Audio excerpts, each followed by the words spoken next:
Hello दोस्तों, मैं संतोष कुमार स्वागत करता हूं आपका साइंस के इस वीडियो में। और आज का वीडियो जो होगा वो ध्वनि का छठा पार्ट है और आज काफी इंटरेस्टिंग पॉइंट्स हैं, ठीक है, जिसमें आज हम पढ़ेंगे मानव कान के बारे में, उसकी संरचना, उसके अंदर उपस्थित हड्डियां, उसके क्रिया विधि के बारे में समझेंगे। उससे पहले हम ध्वनि के अपवर्तन को और सुपरसोनिक, हाइपरसोनिक, पराध्वनिक और अति पराध्वनिक, प्रघाती तरंगे, शॉक वेव्स, इनके बारे में पढ़ेंगे। कैसे ध्वनि से कांच टूट सकता है या बड़े से बड़े दीवार भी टूट सकते हैं ध्वनि तरंगों के कारण, ठीक है। तो चलिए, इसको समझने से पहले हम सबसे पहले देखते हैं ध्वनि का अपवर्तन। ध्वनि का अपवर्तन, रिफ्लेक्शन ऑफ साउंड। सबसे पहले देखिए कि आपने प्रकाश का अपवर्तन पढ़ा है। प्रकाश के अपवर्तन में क्या होता है कि प्रकाश जब एक माध्यम से दूसरे माध्यम में जाती है तो अपने पथ से मुड़ जाती है, तो उसे प्रकाश का अपवर्तन कहते हैं। ध्वनि में भी वही बात है कि ध्वनि, आप जानते हैं कि ध्वनि के चाल पर ताप का प्रभाव पड़ता है, माध्यम का प्रभाव पड़ता है, अर्थात अलग अलग माध्यमों में ध्वनि की चाल अलग अलग होती है और अलग अलग ताप पर ध्वनि की चाल अलग अलग होती है। ताप बढ़ने पर ध्वनि की चाल बढ़ जाती है, ताप घटने पर ध्वनि की चाल घट जाती है। तो इस तरह से हम देखेंगे कि ध्वनि का अपवर्तन भी होता है, ठीक है, अर्थात जब सघन माध्यम से विरल माध्यम में ध्वनि जाती है तो अविलंब से दूर भागती है। आप इसको नोट कर लेंगे। जैसे देखिए, सपोज करते हैं हम कि ये पृथ्वी सतह है, पृथ्वी सतह, ठीक है, ये सतह है धरती की। और सूर्य दिन के समय, हम दिन के समय क्या होता है कि धरती ज्यादा गर्म होती है। दिन के समय धरती गर्म होती है, तो जब धरती गर्म होती है तो धरती के निकट की जो वायु है, जमीन के निकट की जो वायु है, वो गर्म होती है। और गर्म वायु कैसी होती है? विरल। गर्म वायु कैसी होती है? विरल होती है, ठीक। जबकि धरती के ऊपरी सतह पर जो, जैसे ज्यादा ऊंचाई पर की जो वायु होगी वो ठंडी होती है। कैसी होती है? ठंडी। क्षोभ मंडल है, हम किस मंडल में रह रहे हैं? क्षोभ मंडल में। हमारा जो वायुमंडल है वह क्षोभ मंडल है। और क्षोभ मंडल की एक खासियत है कि ऊंचाई बढ़ने पर तापमान घटता है। ऊंचाई बढ़ने पर तापमान घटता है। जैसे यहाँ आप नीचे रह रहे हैं, गर्मी के समय आपको गर्मी लगेगी, लेकिन अगर कोई 20 माले पे रह रहा है, 20 तल्ला पे रह रहा है, तो वहाँ उसको उतनी ज़्यादा गर्मी नहीं लगेगी, क्योंकि यहाँ पर तापमान बढ़ने के, मतलब ऊंचाई बढ़ने के साथ साथ तापमान घट जाता है, ठीक है। तो इस तरह से यहाँ हम देखेंगे कि यह विरल माध्यम है, ठीक है। और ऊंचाई पर की वायु है वो क्या होगी? वो सघन होगी। वो कैसी होगी? सघन होगी, ठीक है। आप ध्यान से समझे इसको।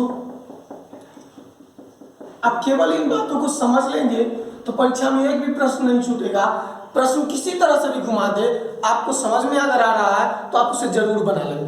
देखिए, जब यहाँ से कोई बोलता है, मान लेते हैं कि यह ध्वनि स्रोत है, यहाँ से कोई बोल रहा है, तो जब ध्वनि जाती है, ये बीच से हम एक रेखा बनाते हैं, इसके ऊपर सघन माध्यम है, ये कैसा है? सघन। और ये कैसा है? विरल, ठीक है।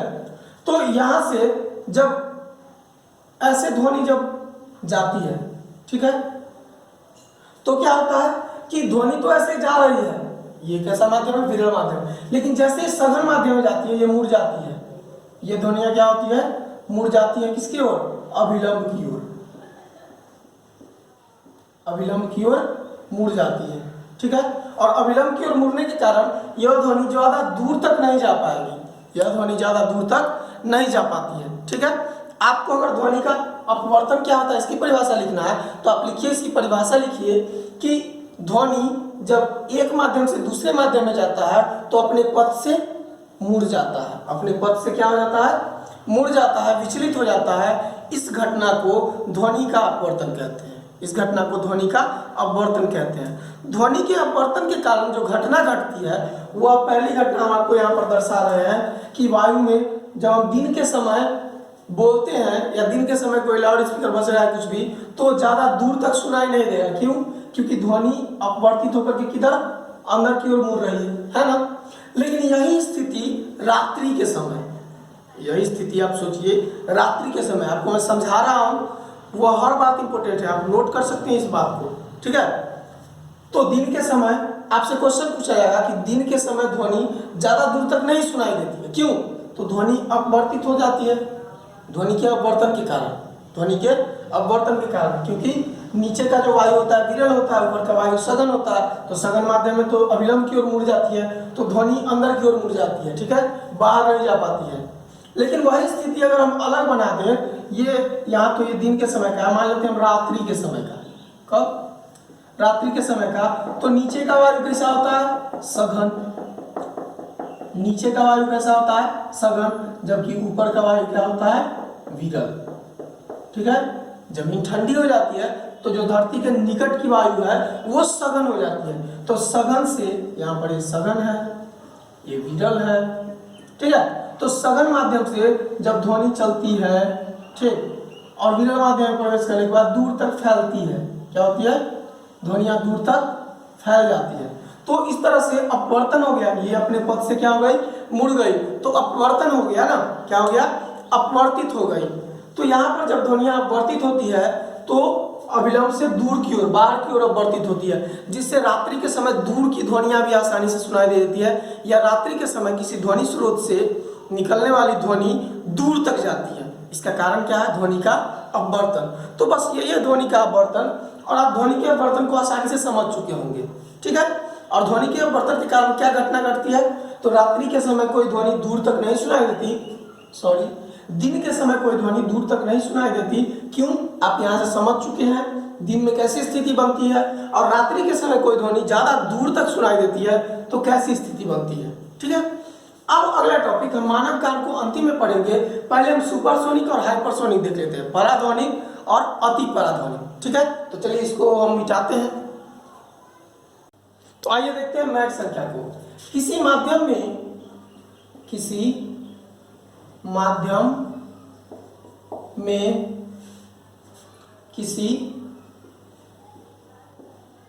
पिंड या किसी वस्तु की चाल तथा उसी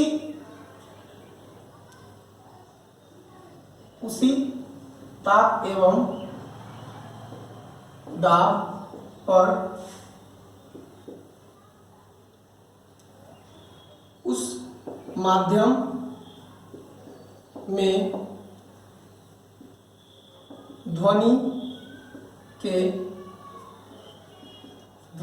की चाल के अनुपात को मैक संख्या कहते हैं।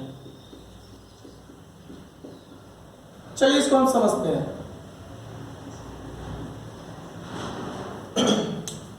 अब आप ध्यान दीजिए, कहता है कि किसी माध्यम में किसी पिंड की चाल, ठीक है। तो हम सपोज करते हैं मैक संख्या बराबर मैक संख्या या मैक नंबर।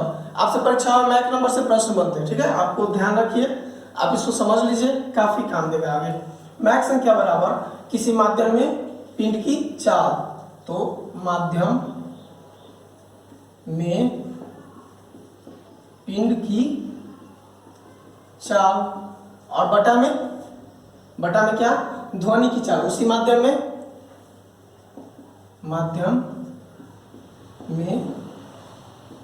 ध्वनि की चाल। तो आप जानते हैं कि हम माध्यम के रूप में वायु लेते हैं। क्या लेते हैं? वायु। और वायु में ध्वनि की चाल कितनी होती है? 332 मीटर प्रति सेकेंड। 332 मीटर प्रति सेकेंड। तो अगर मैक संख्या निकालना हो तो ध्यान दीजिए कि अगर कोई वस्तु, कोई पिंड वायु में 332 मीटर पर सेकेंड की चाल से चल रही है, ठीक है। आपको हम एग्जांपल देते हैं। क्वेश्चन लिखिए कि कोई वस्तु या कोई पिंड या कोई मिसाइल, ठीक है, कोई मिसाइल वायु में 664, इस तरह से 664 मीटर पर सेकेंड के वेग से चल रही है। कितने वेग से चल रही है? 664 मीटर प्रति सेकेंड वेग से चल रही है, ठीक है। इसका मैक संख्या कितना होगा? मैक संख्या कितना होगा? तो मैक संख्या निकालने के लिए क्या करते हैं? माध्यम में पिंड की चाल, तो पिंड की चाल कितना है? 664 मीटर प्रति सेकेंड, और बटा में उसी माध्यम में मतलब वायु में ध्वनि की चाल, तो बटा में कितना 332, काटेंगे तो कितना आएगा 2, कितना आया 2, तो मैक संख्या कितना हो गया 2 हो गया, कितना हो गया 2, ठीक है। तो मैक संख्या 1 या 1 से अधिक होगा, मैक संख्या 1 या 1 से अधिक होगा तो उसको हम कहेंगे सुपरसोनिक, उस तरंग को क्या कहेंगे हम, या उसकी चाल को क्या कहेंगे सुपरसोनिक स्पीड कहेंगे, क्या कहेंगे सुपरसोनिक स्पीड। तो इस तरह से आप देखिए आप लिख सकते हैं पराध्वनिक को, समझिए कि पराध्वनिक क्या होता है सुपरसोनिक। जब किसी पिंड की चाल वायु में, या किसी भी माध्यम की बात कर रहे हैं हम, जब किसी पिंड की चाल वायु में 332 मीटर पर सेकेंड, 332 मीटर पर सेकेंड से अधिक होगी, या 332 मीटर पर सेकेंड होगी, या ध्वनि के चाल के बराबर होगी, तब हम उसे कहते हैं सुपरसोनिक। क्या कहते हैं सुपरसोनिक, ठीक है। तो इस चीज को आप नोट कर लीजिएगा कि सुपरसोनिक या पराध्वनिक किसे कहेंगे। और एक चीज और, अति पराध्वनिक क्या होगा, अति पराध्वनिक तो हाइपरसोनिक कहते हैं इसे। हाइपरसोनिक क्या होगा, तो जब किसी पिंड की चाल या मैक संख्या, अगर मैक संख्या यहाँ 332 है तो क्या है एक मैक संख्या है, तो 1 से लेकर के अगर 5 तक रहा, ठीक है, तो उस मैक संख्या को हम कहेंगे क्या 1 से लेकर 4 तक ही ले सकते हैं हम। 1 से लेकर 4 तक अगर मैक संख्या है तो उसे क्या कहेंगे हम पराध्वनिक कहेंगे, ठीक है। और 5 से अधिक अगर रहेगा, यहाँ 5 भी लिया जा सकता है, 5 से अधिक मैक संख्या, अगर मैक संख्या 5 से अधिक है तो उस वस्तु की चाल को हम कौन सा स्पीड कहेंगे, तो हाइपरसोनिक स्पीड कहेंगे। कौन सा स्पीड कहेंगे हाइपरसोनिक, ठीक है। तो हाइपरसोनिक क्या होता है, तो मैक संख्या 5 से अधिक वाली ध्वनि मतलब स्पीड, ठीक है। और सुपरसोनिक क्या होता है 1 से लेकर के 5 तक की जो मैक संख्या वाली स्पीड होगी किसी वस्तु की, उसको हम कहेंगे क्या सुपरसोनिक, ठीक है। समझ चुके होंगे, मैक संख्या निकालना भी समझ गए होंगे, आपसे क्वेश्चन दे देगा मैक संख्या से संबंधित, आप आसानी से निकाल लेंगे, ठीक है। इस सुपरसोनिक हाइपरसोनिक में एक और इम्पोर्टेंट पॉइंट है कि जब इस चाल से, जब ध्वनि के वेग से या ध्वनि के वेग से भी ज्यादा चाल से अगर कोई वस्तु वायु में गति करती है तो अपने पीछे, जैसे मान लेते हैं कोई मिसाइल चल रही है, ठीक है,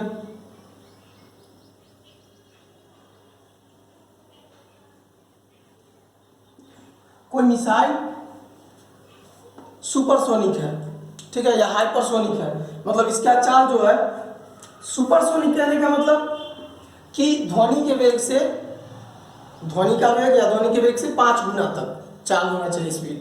और पराध्वनिक कहने का कि ध्वनि का चाल जितना वायु में उससे 5 गुना से भी ज्यादा स्पीड से अगर कोई वस्तु ध्वनि में चल रही है तो उसे हाइपरसोनिक कहते हैं, ठीक है। तो इससे रिलेट करके भी प्रश्न बन जाते हैं परीक्षाओं में। अब आगे देखिए कि अगर यह मिसाइल चल रहा है किस स्पीड से, सुपरसोनिक या हाइपरसोनिक स्पीड से चल रहा है, तो इससे क्या होगा कि यह अपने पीछे की ओर, अपने पीछे की ओर शंकु के आकार का, कैसा शंकु के आकार का तरंग छोड़ता है। शंकु के आकार का क्या छोड़ता है, तरंग छोड़ता है, ठीक है। ये चल रहा है की ओर, लेकिन यह जो है वो शंकु के आकार का पीछे की ओर पराध्वनि छोड़ेगा, ठीक है, पराश्रव्य तरंगों को छोड़ता है। और ये तरंगे काफी मतलब कि हानिकारक होती है, ये तरंगे काफी हानिकारक होती है।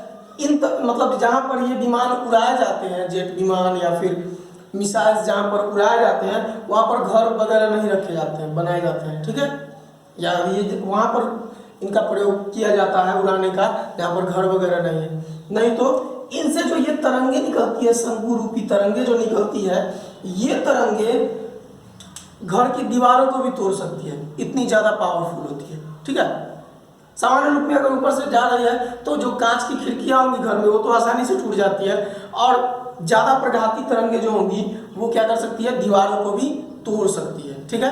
तो ध्यान से समझिए प्रघाती तरंगें क्या होंगी, तो सुपरसोनिक या हाइपरसोनिक स्पीड से कोई वस्तु अगर चल रहा है तो अपने पीछे शंकु रूपी तरंगों को छोड़ता है। आप नोट करेंगे हर बात को, शंकु रूपी तरंगों को छोड़ता है और ये तरंगें इतनी हानिकारक होती है कि ये घरों की दीवार तक को क्या कर सकती है, तोड़ सकती है। ठीक है, मतलब उनमें भी दरार ला सकती है, कांच को तोड़ सकती है आसानी से। ठीक है, तो इन चीज़ों को आप समझ चुके होंगे।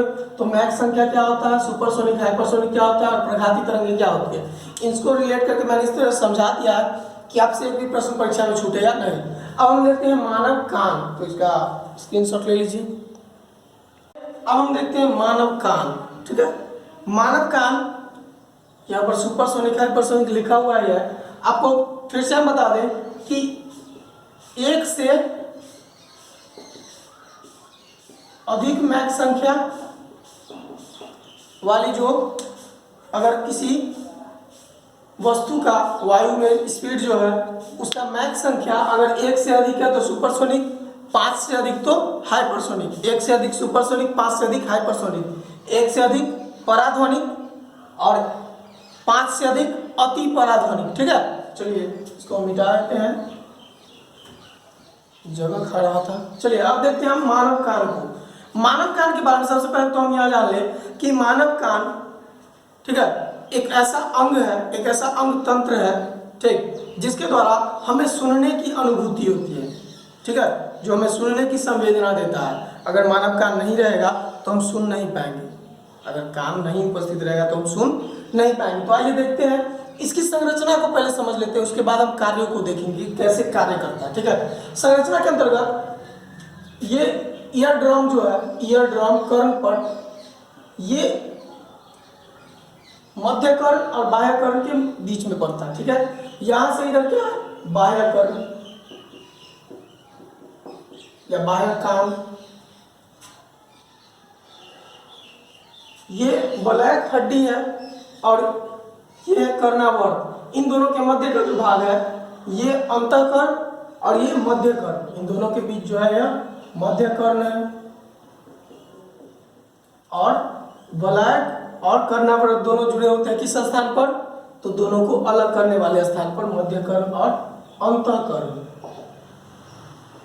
ठीक है, अब देखिए बाह्य कर्ण के अंतर्गत कर्ण पल्लव, कर्ण पल्लव आता है। ठीक है, कर्ण नलिका आती है और ईयर ड्रम आता है, कर्णपट आता है। ठीक है, मध्य कान में 3 हड्डियां मौजूद होती है, मध्य कान में 3 हड्डियां मौजूद होती है, मुखद्रक, निहाय और वलयक। ठीक है, उसके बाद इन सभी के कार्यों को अभी हम समझेंगे। उसके बाद अंतःकर्ण के अंतर्गत कर्णावृत आता है और श्रवण तंतु या श्रवण तंत्रिकाएं आती है। ठीक है, जो मस्तिष्क तक ध्वनि को ले जाती है। अब समझिए क्रिया विधि, इसमें द्रव भरे होते हैं। ठीक है, अब देखिए जब कोई ध्वनि उत्पन्न होती है तो बाह्य कान का क्या कार्य होता है कि ध्वनि को ऑब्जर्व करके अंदर की ओर भेजना। ठीक है, तो सबसे पहले कोई ध्वनि, किसी ध्वनि को बाह्य कान जो है वह ऑब्जर्व करता है, एकत्रित करता है और कहाँ भेज देता है, अंतःकर्ण में। कहाँ भेज देता है, अंतःकर्ण में। यहाँ पर कान का जो पर्दा है, कर्णपट जो है, ठीक, वह इस तरंगों के कारण इसमें कंपन उत्पन्न होता है, विक्षोभ उत्पन्न होता है। ठीक है, अब इसमें कंपन जब उत्पन्न होता है तो यह कंपन मुखद्रक में भी होता है। ठीक है, जुड़ा हुआ है, इसलिए दोनों इसलिए जुड़े हुए हैं कि जब ईयर ड्रम में कंपन होगा, जब कर्णपट में कंपन होगा तब ये भी कंपन करेगा। ठीक है, और आयाम को क्या करता है, बढ़ा देता है। आयाम को क्या कर दिया जाता है, बढ़ा दिया जाता है। ठीक है, याद रखेंगे आप। जब मध्य कर्ण में ध्वनि आती है तो ध्वनि का आयाम क्या होता है, बढ़ा दिया जाता है, क्योंकि यहाँ पर हड्डियां कंपन करती है। अब देखिए, तो जैसे ही ध्वनि अंतःकर्ण में प्रवेश करती है, ये तीनों हड्डियां जो है ये आपस में कंपन करके उस तरंग को आगे की ओर भेजती है, उसका आयाम बढ़ा देती है और उसको कहाँ भेजती है, अंतःकर्ण में। अंतःकर्ण में जब ध्वनि पहुंचती है तो एक शंख के समान, मतलब घोंगा, शंख नहीं है, घोंगा की आकृति के समान एक रचना होती है जिसे कर्णावृत कहते हैं। ठीक है, कर्णावर्त। और कर्णावर्त में जब वो ध्वनि पहुंचती है, ठीक, तो इसके अंदर एक द्रव है। ठीक, और उस द्रव में ध्वनि मिलती है, ठीक है, और विद्युतीय रूप में परिवर्तित हो जाती है, विद्युतीय तरंग के रूप में परिवर्तित हो जाती है। यहाँ से ध्वनि तरंग आई थी, अब इसके अंदर किस रूप में परिवर्तित हो गई, विद्युत तरंग में परिवर्तित हो गई, ठीक है। और उस विद्युत तरंग को इसके अंदर ध्वनि जाती है और वह ध्वनि जो है वह इस तरंग के रूप में परिवर्तित हो जाती है कि उसको दिमाग क्या कर सकता है, इस तंतुओं के द्वारा दिमाग तक पहुंच जाए। तो यहाँ से जो परिवर्तित विद्युतीय तरंग है वह श्रवण तंतु के द्वारा मस्तिष्क तक पहुंच जाती है और मस्तिष्क उसको ध्वनि समझकर, मतलब कि ध्वनि के रूप में समझ लेता है। इस पूरी प्रक्रिया में लगभग 1/10 सेकंड का समय लगता है। कितना समय लगता है? 1/10 सेकंड का। इसलिए कोई ध्वनि जब आती है तो 1/10 सेकंड तक हमारे कानों में ही रह जाती है और उस समय तक हम दूसरी ध्वनि को सुन नहीं सकते हैं, ठीक है। तो चलिए, इस तरह से श्रवण तंतु द्वारा मस्तिष्क तक ध्वनि पहुंच जाती है और सुनने की प्रक्रिया पूरी होती है, ठीक है। अब यहाँ से प्रश्न क्या बनते हैं, ध्वनि मतलब कि कान में कितनी हड्डियां होती है, तो 3 हड्डियां होती है। तो दोनों कान में कितनी हड्डियां, 6 हड्डियां। एक कंकाल तंत्र में लाऊंगा, उसमें हड्डियों के बारे में विशेष रूप से समझाया जाएगा। चलिए, तो यहाँ पर ये कर्ण नलिका, ये कर्ण पल्लव, इसके बारे में जाना कि कर्ण पल्लव जो है अवशेषी अंग है। कैसा अंग है? अवशेषी अंग, ठीक है, याद रखेंगे। आपसे पूछा जाता है कि मानव कान का कौन सा भाग अवशेषी अंग है, तो ये कर्ण पल्लव, ठीक है। तो इसके अंतर्गत अब कुछ ज़्यादा बचा नहीं। अब ध्वनि में हमने जो जिन चीज़ों को पढ़ा दिया, टोटल 6 पार्ट में, छोटे छोटे वीडियोस थे, तो 6 पार्ट में गया, ठीक है। आपको अगर ये वीडियो अच्छे लगते हैं तो प्लीज़ बच्चों को शेयर करें या दोस्तों को शेयर करें जो कंपटीशन की तैयारी कर रहे हैं। धन्यवाद।